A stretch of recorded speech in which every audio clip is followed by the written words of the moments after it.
और हमने पिछली वीडियो में एनपीवी फंक्शन के बारे में जिक्र। फाइनेंशियल फंक्शंस हम पढ़ रहे हैं और हमने पिछली वीडियो में एनपीवी फंक्शन के बारे में जिक्र किया, और ना सिर्फ हमने उस फंक्शन को लगाने का तरीका सीखा, बल्कि काफ़ी ज़्यादा वक्त हमने इस चीज़ पे लगाया कि एनपीवी टेक्निक एक्चुअली क्या होती है। उसकी वजह ये थी कि मेजॉरिटी ऑफ द प्रोफेशनल्स जो हैं उनको शायद भूल गया होता है कि एनपीवी क्या है, आईआरआर क्या है, इसका कंपैरिजन क्या होता है, इनका मतलब क्या होता है, इनकी इंटरप्रिटेशन कैसे की जाती है। तो फंक्शंस को आप उसी वक्त बेहतर तरीके से लगा सकते हैं जब आपको उस फंक्शन के प्रॉपर इंटरप्रिटेशन का पता होता है, उसकी वैल्यूज़ का, उसके वेरिएबल्स का पता होता है कि इसका क्या मतलब है। That's why we spend more time on understanding NPV. और फिर हमने उसको लगाने का तरीका भी सीखा, और उसके अंदर जो एक छोटी सी चीज़ हमें एडिशनली करनी पड़ती है वो ये होती है कि ईयर ज़ीरो की जितनी भी इन्वेस्टमेंट्स होती हैं उनको मैनुअली ऐड या लेस करना होता है, वो हमने करके देखा। अब हम बात करते हैं आईआरआर की, और इंटरनल रेट ऑफ रिटर्न क्या होता है पहले तो हम ये देखेंगे, और फिर उसके बाद हम आईआरआर की कैलकुलेशन सीखेंगे। देखिए जनाब, हम लोग जब भी कोई कंपनी बिजनेस करने लगती है तो बिजनेस वो क्यों करती है, उसका अल्टीमेट बेनिफिट, उसका अल्टीमेट पर्पस ये होता है कि वो उससे प्रॉफिट कमा सके। Right, okay, we do business to gain profit. अब प्रॉफिट क्या होता है? प्रॉफिट इज समथिंग कि आपने 700 मिलियन इन्वेस्ट किया है और आपको 700 मिलियन से कुछ ज़्यादा वैल्यू मिलनी चाहिए, उस बिजनेस के अंदर से कुछ ज़्यादा अमाउंट आपको रिटर्न होनी चाहिए।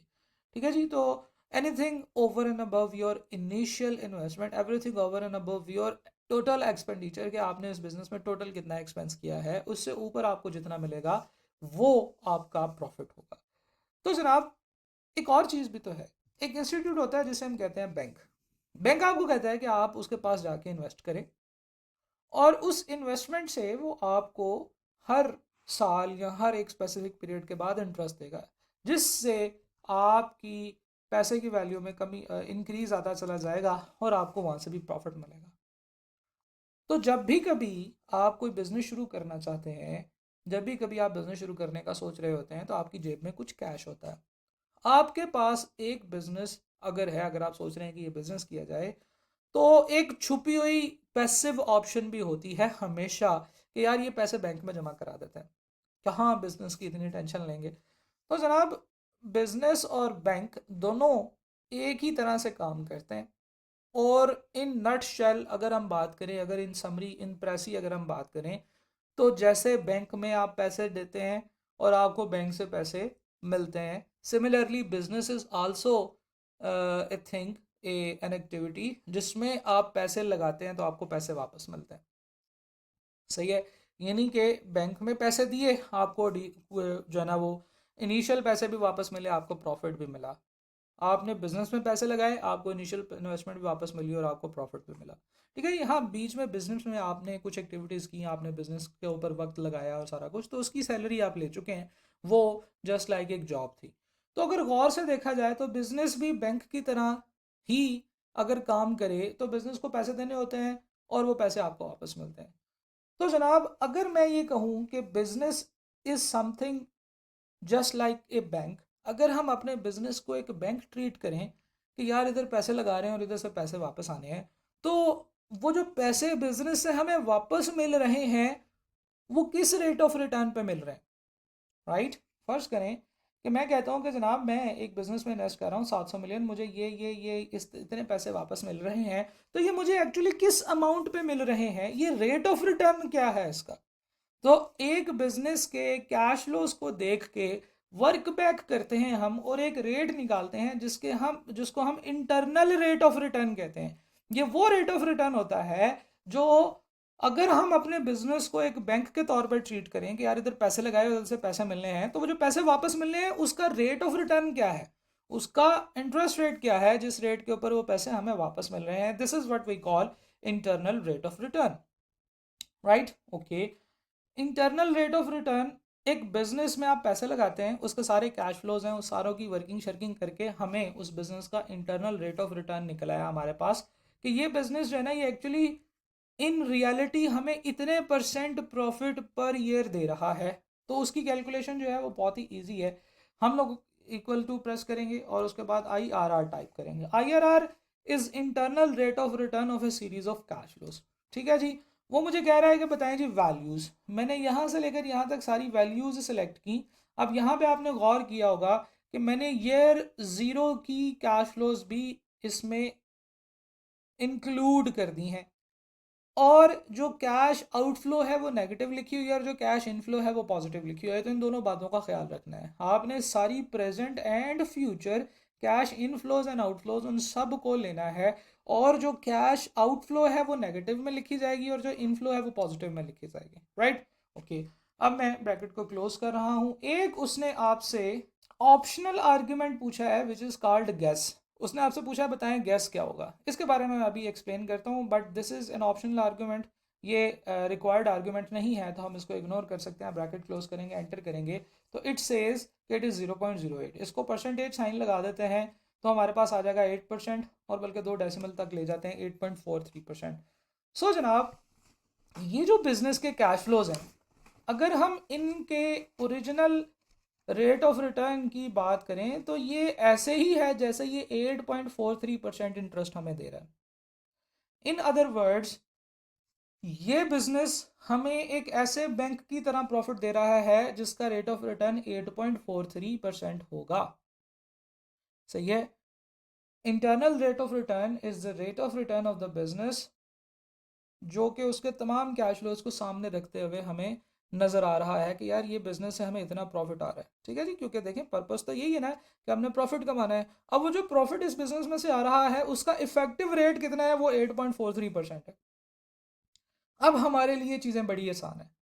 ये जो बिजनेस है जो जिसमें हम 700 मिलियन लगाते हैं और हमें वो इतने कैश फ्लोज देता है, जो cash flows by the look of it 150 million के लग रहे हैं कि टोटल हमें 150 मिलियन का प्रॉफिट हो रहा है, लेकिन प्रेजेंट वैल्यू टेक्निक इसको ऑलरेडी फेल कर चुकी है। वो ये कहती है कि नहीं जनाब, ये प्रोजेक्ट नहीं करना चाहिए, हमें बैंक में पैसे जमा कराने चाहिए। इंटरनल रेट ऑफ रिटर्न भी यही बात कर रहा है। देखें, इंटरनल रेट ऑफ रिटर्न इस कैश फ्लोज का कितना निकला, 8.43%। इस वक्त बैंक हमें कितना इंटरेस्ट दे रहा है, 10%। लें जनाब, तो आप सोचें कि आप एक ऐसे बिजनेस में इन्वेस्ट करेंगे जो आपको 8.43% प्रॉफिट देगा, या आप बैंक में इन्वेस्ट करेंगे जो आपको 10% प्रॉफिट देगा। जी बिल्कुल। अगर हम सिर्फ और सिर्फ फाइनेंशियल ग्राउंड्स की बात करें तो हमें यहाँ पे ये नज़र आएगा कि इस बिजनेस में इन्वेस्ट करने में हमें फ़ायदा नहीं है, हमें बैंक में पैसे जमा कराने में इन्वेस्ट फ़ायदा है, क्योंकि बैंक हमें ज़्यादा पैसे दे देगा, बैंक हमें ज़्यादा वैल्यू देगा। तो internal rate of return is the return rate of return of the business that we can get if we assume that the business is also a bank। ठीक है जी, और ये बैंक हमें कितना प्रॉफिट दे रहा होगा, that is our internal rate of return. और इंटरनल रेट ऑफ रिटर्न के अंदर इसकी जो कैलकुलेशन का जो फंक्शन का तरीका कार है वो बहुत सिंपल है। You have to press equal to IRR, और उसके बाद आपने सारी कैश फ्लोज 0 ईयर से लेकर up till the last year आपने सारी सेलेक्ट कर देनी है और एंटर करना है, तो you will get the internal rate of return. अच्छा जी, तो अब हमने यहाँ से जो डिसीजन करने का तरीका निकाला वो ये निकाला कि if IRR is greater than bank rate, अगर IRR बैंक रेट से बड़ा है यानी कि बिजनेस हमें बैंक से ज़्यादा प्रॉफिट कमा के दे रहा है, तो do business. And if IRR is less than bank rate, जैसे कि इस केस में है, तो we will do what, we will deposit into the bank, right? So this is the decision if we have an IRR technique to find out the project feasibility and its profitability, right? चलें जी, तो आज इस video में हम लोगों ने IRR को देखा, IRR को समझा कि IRR क्या होता है, IRR की इंटरप्रिटेशन को समझा, और इसके बाद जब इसका आंसर आता है तो उस आंसर को कैसे एवेल्यूएट करते हैं, कैसे हम लोग इस आंसर की बेसिस पे डिसीजन लेते हैं। This is what we call IRR। अब हम बात करते हैं कि ये जो IRR के फंक्शन के अंदर ये जो ऑप्शनल आर्ग्यूमेंट है गेस, इसका क्या मतलब है। देखिए, IRR की जो एक प्रॉपर्टी होती है वो ये होती है कि IRR एक ऐसा इंटरेस्ट रेट होता है जिस इंटरेस्ट रेट के ऊपर, गौर से सुनिएगा, अगर हम एक प्रोजेक्ट की प्रेजेंट वैल्यू फाइंड आउट करें IRR के ऊपर, not on the bank interest rate, on IRR, तो ये जो प्रेजेंट वैल्यू होती है तमाम कैश फ्लोज की, ये ज़ीरो के इक्वल आ जाती है। ज़रा गौर से सुन लीजिएगा। If you find out the present value of all cash flows of the business on IRR, तो आपके पास जो टोटल प्रेजेंट वैल्यू का जो सम होता है वो जीरो के इक्वल आ जाता है। करके देख लेते हैं। यहाँ पे हम लोगों ने फॉर्मूला लगाया हुआ है ना, इक्वल टू का बटन प्रेस करते हैं और ये वाला सेल लिखते हैं, एंटर करते हैं, तो यू विल सी कि जनाब अगर हम लोग तमाम कैश फ्लोज को इंटरनल रेट ऑफ रिटर्न पे डिस्काउंट करेंगे तो हमारे पास जो टोटल प्रेजेंट वैल्यू आएगी वो जीरो के इक्वल आएगी। ठीक है जी। तो हम लोग IRR के बारे में एक प्रॉपर्टी कैलकुलेट करते हैं कि जनाब IRR is the rate of interest eight which the present value eight which the NPV is zero. ठीक है जनाब। तो ये चीज़ हमने यहाँ पे प्रूफ भी कर ली कि हमारे पास एक कैश फ्लो था जिसमें से हमने IRR निकाला हुआ था। जब हमने उसी कैश फ्लोज की नेट प्रेजेंट वैल्यू IRR वाले रेट पर निकाली तो वो ज़ीरो आई। ठीक है जी। It has another property. IRR is the rate of interest at which the present value of all future cash flows is equal to all present cash flows ignoring the sign। ठीक है जी। ये भी कोई इतनी बहुत बड़ी rocket science नहीं है। ये कह रहा है कि जब हम लोग तमाम कैश फ्लोज की प्रेजेंट वैल्यू IRR के ऊपर कैलकुलेट करते हैं और उनको जमा करते हैं, क्योंकि ये हमारे पास सारे के सारे क्या हैं, ये फ्यूचर कैश फ्लोज हैं और ये हमारे पास प्रेजेंट कैश फ्लो है। तो फ्यूचर की जितनी भी कैश फ्लोज है उन सब को जमा करेंगे तो हमारे पास आंसर आ रहा है कितना, 700। और प्रेजेंट कैश फ्लोज कितनी है, 700 की हैं। तो प्रेजेंट कैश फ्लोज भी 700 की हैं, फ्यूचर कैश फ्लोज भी 700 की हैं, इग्नोरिंग द साइन। तो IRR की ये वाली प्रॉपर्टी भी है। तो एक्चुअली ये जो पहले हमने प्रॉपर्टी लिखी है ये उसी को दोबारा नए लफ्ज़ों में एक्सप्लेन किया गया है। ठीक है जी। तो IRR is something which makes the present value equal to zero. तो जनाब जब हम लोग फॉर्मूला लगाना शुरू करते हैं और हम लोग उसे कहते हैं IRR फाइंड आउट करो और वह हमसे वैल्यूज़ पूछता है, हम वैल्यूज़ दे देते हैं, तो एक्सेल इसके बैकएंड पे कैलकुलेशन कैसे करता है। एक्सेल इन तमाम की प्रेजेंट वैल्यू फाइंड आउट करता है 1% के ऊपर। ठीक है जी। IRR 1% रख के वो इसके ऊपर कैलकुलेशन करता है, वो देखता है कि प्रेजेंट वैल्यू कितनी आती है। फिर IRR 2% रख के कैलकुलेशन करता है। यानी कि बैकएंड पे एक्सेल का काम करने का तरीका ये है कि वो हिट एंड ट्रायल मेथड पे डिफरेंट परसेंटेज रेट के ऊपर कैलकुलेशन करना शुरू कर देता है। ठीक है जी। वो पहले 1% पे करेगा, फिर 2% पे, वो देखेगा कि प्रेजेंट वैल्यू ज़ीरो की तरफ जा रही है कि ज़ीरो से दूर जा रही है। अगर ज़ीरो की तरफ जा रही है तो फिर 3% पे, अगर और ज़ीरो और कम होती जा रही है फिर 4% पे चेक करेगा, फिर 5% पे, फिर 6% पे, फिर 7% पे, फिर 8% पे। यानी कि ये सारी कैलकुलेशन कंप्यूटर में हो रही है, आपके सामने, आपको नज़र नहीं आ रही। तो ये जो फंक्शन है ये इस तरह से काम करता है। ठीक है जी। तो वो कंटिन्यूसली कैलकुलेशन करता चला जाता है और फिर एक वक्त आता है कि उसका जो नेट प्रेजेंट वैल्यू है वो बिल्कुल ज़ीरो हो जाती है। तो जिस रेट पे ज़ीरो होती है वो ला के आपको दिखा देता है। तो ये 8.43% का IRR निकालने के लिए हो सकता है एक्सेल को शायद 1500 दफ़ा कैलकुलेशन करनी पड़ी हो।